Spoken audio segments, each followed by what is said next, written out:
السلام علیکم ورحمۃ اللہ وبرکاتہ۔ نماز پڑھنے جیسے ہی کھڑے ہوتے ہیں تو دنیا بھر کے خیالات نماز پڑھتے ہوئے آنا شروع ہو جاتے ہیں۔ ہم تو چاہتے ہیں کہ نماز پڑھتے ہوئے ہمارا دل لگے، لیکن نماز پڑھنے میں دل لگتا ہی نہیں ہے۔ ہم تو چاہتے ہیں کہ 5 وقت کے نمازی بن جائیں، لیکن نماز پڑھنے کے لیے طبیعت وہ آمادہ ہو ہی نہیں پاتی ہے۔ تو ایسا کیا کریں کہ جس سے نماز پڑھنے میں ہمارا دل لگ جائے؟ خاص طور پر جب ہم نماز پڑھ رہے ہوں تو ہمارا مائنڈ ادھر ادھر نہ جائے۔ ہوتا کیا ہے کہ نماز پڑھنے جیسے ہی کھڑے ہو تو نارمل پورے دن میں ایسے خیالات نہیں آئیں گے، اور نماز پڑھتے ہی دماغ پتہ نہیں کہاں کہاں جانا شروع ہو جائے گا، یہاں کبھی وہاں۔ اور ہمیں بعض لوگوں کو تو یہ احساس بھی نہیں ہوتا ہے کہ ہم نماز میں کیا پڑھ رہے ہیں، کتنی رکعتیں ہو گئی ہیں۔ یہ اکثر لوگوں کی شکایت ہوتی ہے۔ تو ایسا کیوں ہوتا ہے؟ اس کی 5 بڑی بڑی وجہ ہیں۔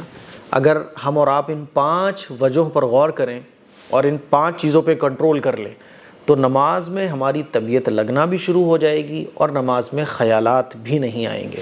اسی لیے نمازی حضرات کے لیے، جو لوگ 5 وقت کی نماز پڑھتے ہیں ماشاءاللہ، اور ان کی کوئی نماز مس نہیں ہوتی ہے، نمازوں کا اہتمام کرتے ہیں، لیکن نماز کے اندر جو خیالات آتے ہیں ان پر قابو نہیں وہ لوگ پا رہے ہیں، خیالات پر قابو نہیں حاصل ہو پا رہا ہے۔ خیالات اور دنیا بھر کی چیزیں جو دماغ میں نماز پڑھنے کھڑے ہو فوراً آنا شروع ہو جاتی ہیں، اس پر کنٹرول نہیں ہو پا رہا ہے۔ تو یہ 5 کام ضرور کرنے کی کوشش کریں۔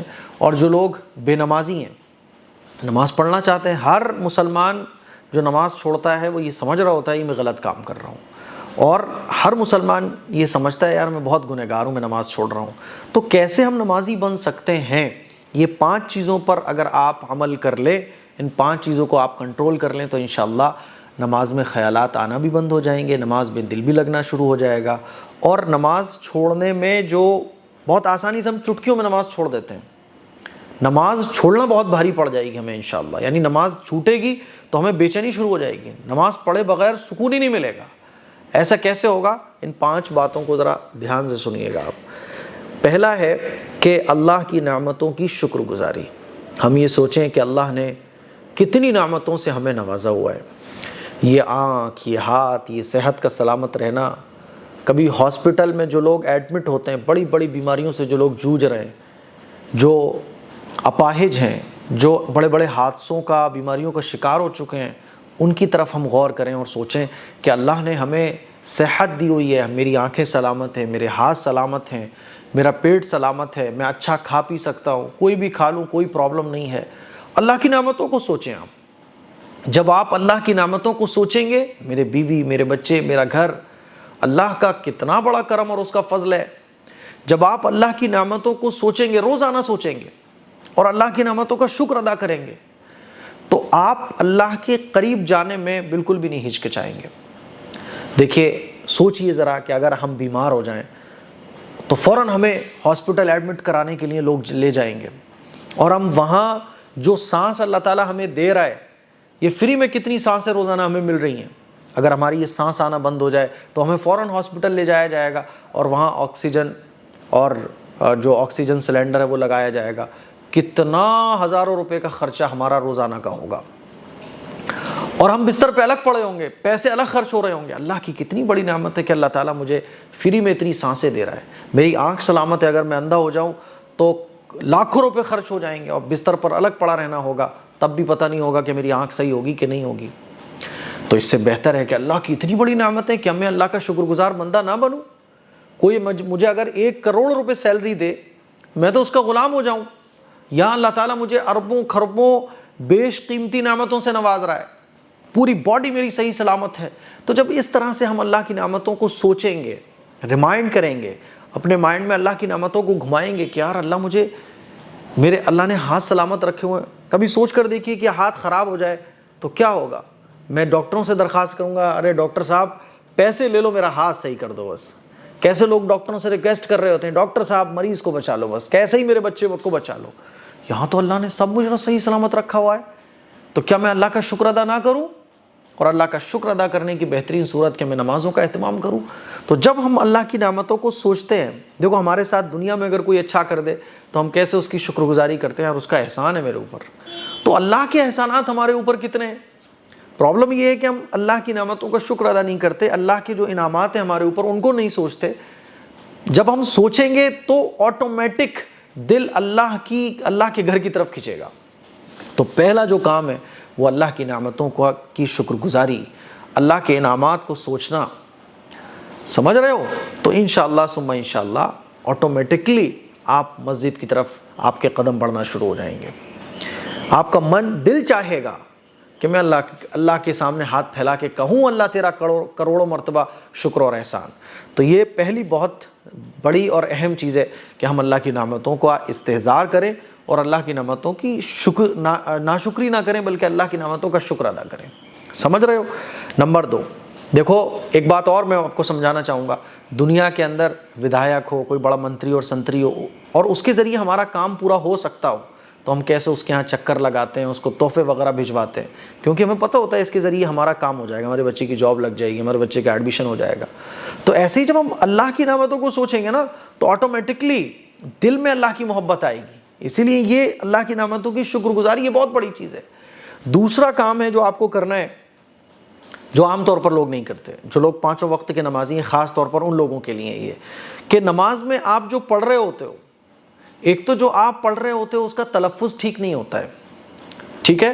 دوسرا آپ جو پڑھ رہے ہوتے ہو اس کا ترجمہ آپ کو نہیں پتہ ہوتا ہے. سورہ فاتحہ جو پورے قرآن مجید کا خلاصہ ہے، پڑھنے والے کو نہیں پتا کہ سورہ فاتحہ کا ترجمہ کیا ہے. ایک تو سورہ فاتحہ کیسے صحیح پڑھی جائے گی وہ نہیں پڑھنا آتا لوگوں کو، پھر اس سورہ فاتحہ کا ترجمہ کیا ہے وہ بھی نہیں صحیح پتا. تو ایکچوئل میں کیا ہوتا ہے کہ ہم نماز پڑھ رہے ہوتے ہیں، خیالات سے نہیں بچ پا رہے ہوتے ہیں. اس کی بڑی وجہ ہوتی ہے کہ ہمیں ایک تو نماز میں جو پڑھا جاتا ہے وہ ٹھیک سے پڑھنا نہیں آتا، اور اس کا ترجمہ کیا ہے وہ بھی نہیں پتا ہوتا. تو جو نماز کی اصل روح ہے وہی ختم ہو جاتی ہے. جب روح نہیں ہوگی تو پھر جسم تو بے جان ہوگا نا. تو ایسی ہماری جو نمازیں وہ بے جان ہو جاتی ہیں اور دنیا بھر کے خیالات ادھر سے اٹیک کرنا شروع کر دیتے ہیں، اور ہم لوگ بولتے ہیں یار نماز میں خیالات بہت آ رہے ہیں. تو آپ کو دوسرا کام کیا کرنا ہے کہ نماز میں جو آپ پڑھ رہے ہیں ایک تو وہ صحیح پڑھنا آنا چاہیے اور اس کا ترجمہ اور مطلب بھی پتہ ہونا چاہیے آپ کو. جیسے مثال کے طور پہ نماز کے اندر ہم سب سے پہلے کیا پڑھتے ہیں نیت باندھنے کے بعد؟ سبحانک اللہم وبحمدک وتبارک اسمک وتعالی جدک ولا الہ غیرک. عام طور پر لوگ اس کو کیسے پڑھتے ہیں؟ میں آپ کو پڑھ کے دکھا رہا ہوں. نیت باندھ کے ہم پڑھتے ہیں سبحانک اللہم وبحمدک وتبارک اسمک وتعالی جدک ولا الہ غیرک، ایسے ہی پڑھتے ہیں نا. اب آپ مجھے بتاؤ اس کے پڑھنے میں کیا مزہ آ رہا ہے؟ اور آپ ٹھیک سے پڑھو گے تو کیسے پڑھو گے؟ نیت باندھنے کے بعد سبحانک اللہم وبحمدک وتبارک اسمک وتعالی جدک ولا الہ غیرک. ایسے دیکھو پڑھ کے ایک بار آپ نماز کے اندر، تو سبحانک اللہ پڑھنے میں آپ کو الگ ہی مزہ آئے گا، اور اس کا ترجمہ آپ یاد کر لو بھائی تو کیا کہنے.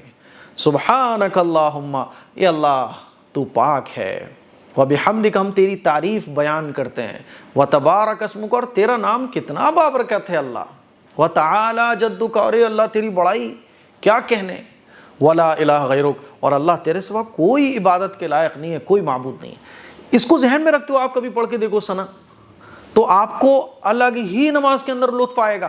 اور آپ جو پڑھ رہے ہو اس طرف اگر آپ کا ذہن ہوگا کہ میں جو پڑھ رہا ہوں، اب میں نے سبحانک اللہ پڑھا، اس کا ترجمہ یہ ہے، یعنی ترجمہ بھی آپ ذہن میں رکھو اور جو آپ کی زبان سے نکل رہا ہے اس طرف آپ اپنا مائنڈ لگاؤ. نماز کے اندر کبھی بھی ایک اتنا سا بھی خیال نہیں آ سکتا. سمجھ رہے ہو؟ تو یہ دوسرا جو پوائنٹ ہے یہ ان لوگوں کے لیے جو نماز میں خیالات سے پریشان ہیں. تیسرا بڑا کام ہے گناہوں سے بچنے کا اہتمام. گناہوں سے اگر آپ نہیں بچتے ہو، یعنی آپ گناہ کر رہے ہو آپ کو کوئی فرق نہیں پڑتا ہے. ایک تو ہوتا ہے گناہ آپ کر رہے ہو لیکن فرق ہے تب بھی غنیمت ہے، لیکن ایک ہوتا ہے گناہ کو آپ گناہ سمجھتے ہی نہیں ہو، یعنی بہت فرق نہیں پڑتا آپ کو. فلم دیکھنے میں آپ ہچکچاتے نہیں ہو، غلط موویز دیکھنے میں آپ ہچکچاتے نہیں ہو، یعنی آپ کو کوئی فرق نہیں پڑتا ہے. ہاں کبھی کبھی نماز بھی پڑھ لیتے ہو تو نماز کے اندر آپ کو من نہیں لگ سکتا. گناہوں سے بچنے کی اگر کوئی کوشش نہیں کرتا ہے تو وہ نماز تو پڑھے گا، نماز میں اس کی طبیعت لگے گی نہیں. اسی لیے تھرڈ پوائنٹ بہت امپورٹنٹ ہے. اگر آپ نماز میں اپنی طبیعت لگانا چاہتے ہیں، جیسے بزرگان دین کے قصے ہم سنتے ہیں کہ پوری پوری رات اللہ کے سامنے کھڑے رہے، صحابہ اکرام لمبی لمبی صورتیں پڑھا کرتے تھے. یہاں تو امام صاحب اگر تھوڑی سی نماز لمبی کر دیں تو ہمیں پرابلم ہو جاتی ہے، یار آج 5 منٹ لیٹ ہو گئے. تراویح میں دیکھو آپ کیسے لوگ خوش ہوتے ہیں اگر امام صاحب تراویح جلدی پڑھا دیں. تو گناہوں سے نہ بچنے کی وجہ سے ایسا ہوتا ہے. تو گناہوں سے بچنا بہت ضروری ہے. نمبر 4 صحبت کا اثر. آپ کا اٹھنا بیٹھنا رہنا سہنا اچھے لوگوں کے ساتھ ہو. اس لیے کہا گیا علماء کی مجلس میں بیٹھا کرو. کیوں کہا گیا؟ مسجد میں زیادہ وقت گزارا کرو. اللہ والوں کے ساتھ، دیندار لوگوں کے ساتھ بیٹھو۔ یہ کیوں کہا گیا؟ اس سے کیا ہوتا ہے؟ صحبت کا اثر طبیعت پر پڑتا ہے۔ آپ نمازی لوگوں کے ساتھ رہو گے تو نماز آپ کو کوئی بھاری نہیں لگے گی، نماز پڑھنا آپ کو کوئی مشکل نہیں لگے گا۔ اسی لیے نمبر 4، صحبت آپ کی اچھی ہونا چاہیے۔ بے نمازیوں کے ساتھ آپ رہو گے تو پھر بے نمازی بننا بہت آسان ہے، اور اگر نماز پڑھنے والوں کے ساتھ رہو گے نماز پڑھنا بہت آسان ہوگی۔ 5واں جو امپورٹنٹ کام ہے وہ ہے کہ اپنے نفس کو آپ اپنے اوپر حاوی مت ہونے دو۔ اس کا مطلب کیا ہے کہ نماز کا وقت ہوا، اب یہ جو فیلنگ آ رہی ہے، نماز پڑھنا بوجھ لگ رہا ہے، یہ جو فیلنگ آ رہی ہے یہی فیلنگ ہے نفس، سمجھ رہے ہو؟ اب یہ فیلنگ آ رہی ہے کہ نہیں یار نماز پڑھنے نہیں جاؤ، ارے کون اٹھ کے جائے، کسی نے کہا نماز پڑھنے چلو، ٹھیک ہے میں آ رہا ہوں۔ دل میں کیا ہے؟ ہر شخص اپنے بارے میں جانتا ہے، دل میں یہ ہے ارے ٹھیک ہے یار بہت بعد میں دیکھ لیں گے۔ تو یہ جو نماز کو ہلکا سمجھ کے نفس آپ کو سمجھا رہا ہے، تو آپ کو بھی نفس کو سمجھانا پڑے گا، نہیں یار اللہ نے مجھے اتنا سب کچھ دیا ہوا ہے۔ ابھی اگر سپوز کرو میں نماز کے لیے نہیں اٹھ رہا ہوں، سپوز کرو کہ اگر اچانک سے کوئی بیماری مجھ پر آن پڑے، اچانک سے کوئی ہارٹ اٹیک آ جائے، اچانک سے کوئی فالج وغیرہ کا اثر میرے اوپر آ جائے، تو میں آرام کرنا چاہتا ہوں، تب تو مجھے اچانک سے ہاسپٹل جانا پڑے گا۔ اچانک موت آ جائے تو کیا ہوگا؟ قبر میں جانا پڑے گا مجھے، یہاں میں اٹھنے کو تیار نہیں ہوں مسجد تک جانے کے لیے۔ یہ سوچو اور نفس سے کہو نہیں، یہ فیلنگ کیوں آ رہی ہے، یہ غلط فیلنگ کیوں آ رہی ہے کہ نہیں نماز پڑھنے نہیں جانا۔ اب اس فیلنگ کو آپ کو کنٹرول کرنا ہے، اپنے آپ سے مقابلہ کرنا ہے۔ دل کہہ رہا ہے آرام کر، بیٹھا رہے، ٹی وی دیکھتا رہے، آپ کو کہ یار یہ فیلنگ کیوں آ رہی ہے، اس فیلنگ کو آپ کو اپنے اوپر حاوی نہیں ہونے دینا۔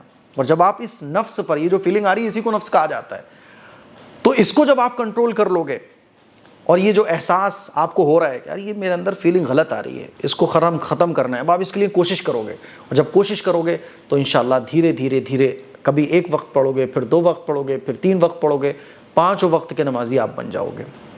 اور اس نفس کو کنٹرول کیسے کرنا ہوتا ہے؟ دیکھو ہر شخص یہ چاہتا ہے میں گھر بیٹھ کے آرام کروں، لیکن صبح صبح اٹھتے ہیں لوگ، جاب پر جاتے ہیں، دکان پر جاتے ہیں، کاروبار کرنے کے لیے جاتے ہیں، اور سنڈے میں خوش ہوتے ہیں کہ بھائی چھٹی ہو گئی، لیکن پورے ہفتے کام پر کیوں جاتے ہیں؟ دل تو من کر رہا ہے آرام کرنے کا، من کر رہا ہے گھومنے کا، من تو بہت کچھ کر رہا ہے، لیکن آدمی اپنے اوپر کنٹرول رکھتا ہے کہ نہیں یار مجھے 4 سال بعد مکان بنوانا ہے۔ اب وہ 4 سال ان تک محنت کرتا ہے، بیماری میں بھی محنت کر رہا ہے، کیوں نہیں یار مجھے 4 سال بچوں کے لیے مکان بنوانا ہے۔ ایسے ہی اپنے دل کو سمجھاؤ کہ آخرت میں مجھے کامیاب ہونا ہے، بھائی آخرت میں مجھے جہنم سے بچنا ہے، جنت میں داخل ہونا ہے، مجھے آخرت کی کامیابی پانا ہے۔ کیا ہوگا اگر میں مر جاؤں، اور کیا ہوگا میری قبر کا؟ تو یہ سوچ کر آپ کو اپنے نفس کو ہینڈل کرنا ہے اور اس سے لڑنا ہے۔ دیکھو نفس سے لڑے بغیر آپ پاسبل ہی نہیں ہے کہ آپ 5 وقت کے نمازی بن جاؤ۔ تو یہ 5ویں جو چیز ہے وہ کہ نفس کا حاوی ہونا، اور آپ کو اس کا احساس نہ ہونا۔ احساس ہوگا تو آپ لڑو گے، احساس ہوگا تو آپ 5 وقت کا نہ ٹھیک 1 وقت پڑھو گے، 2 وقت پڑھو گے، اور آپ کو احساس ہوگا تو کبھی کبھی اللہ سے دعائیں بھی مانگ لو گے۔ تو یہ 5واں امپورٹنٹ پوائنٹ ہے۔ ان 5 چیزوں پر اگر کوئی عمل کر لے تو اور یہ کوئی مشکل نہیں ہے، بہت آسان ہے۔ یہ 5 چیزیں ایسی ہیں کہ اگر آپ ان پر عمل کر لیں گے تو انشاءاللہ آپ کی نماز نہیں چھوٹے گی، اور نماز کے اندر آپ کو خیالات بالکل نہیں آئیں گے۔ اس کلپ کو شیئر کیجئے، دوسروں تک پہنچائیے۔ السلام علیکم ورحمۃ اللہ وبرکاتہ۔